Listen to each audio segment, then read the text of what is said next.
CPM এর বিক্ষোভ মিছিল। মালদা শহরের রথবাড়ি এলাকায় রাজ্য সড়ক অবরোধ করে সিপিআইএম এর বিক্ষোভ মিছিল।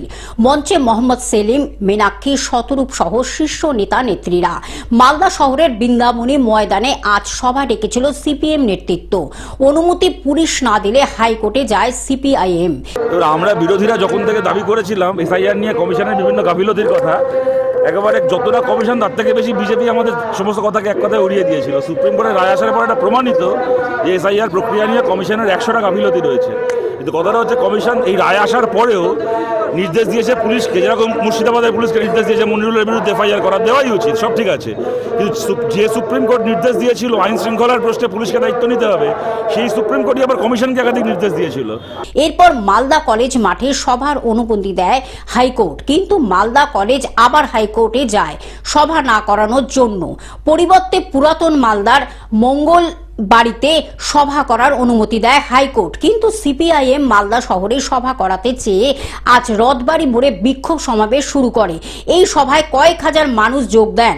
বক্তব্যে কেন্দ্রের বিজেপি সরকার এবং রাজ্যের তৃণমূল সরকারকে তুলোধনা করেন সিপিআইএম নেতৃত্ব। একই সঙ্গে দলীয় জনসভার জন্য বৃন্দাবনী মাঠ না পাওয়া নিয়ে ক্ষোভ প্রকাশ করা হয়। ছেড়ে আমরা আসিনি, আমরা রাস্তাতেই ছিলাম, রাস্তাতেই আছি। প্রশাসন কি ভয় পাচ্ছে? সরকার কি ভয় পাচ্ছে আপনাদের? চুরি করলে ভয় পাচ্ছে। এই যে আজকে আপনাদের হাইকোর্টও হলো না, এখানেও হলো না, এবার আপনার টার্গেট কি?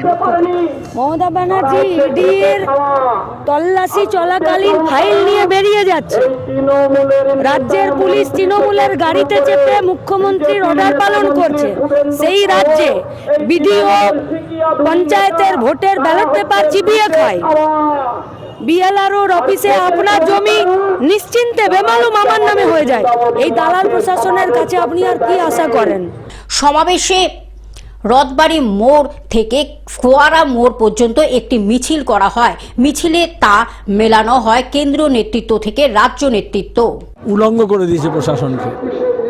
ওরা যেভাবে দলদাস হয়েছে, জেলা প্রশাসন আজকে সমাবেশ সংগ্রামী মানুষের মেজাজ এই জেলা প্রশাসনকে উলঙ্গ করে দিয়েছে। আসলে আইন মেনে যদি তারা কাজ করে তাহলে তাদেরও সম্মান থাকবে, কিন্তু মানুষকে এবং বিরোধী দলকে মর্যাদা এবং সম্মান দিতে হবে, এটা ওদের শিক্ষা। মালদা থেকে অভিষেক দাসের রিপোর্ট, গ্লোব নিউজ।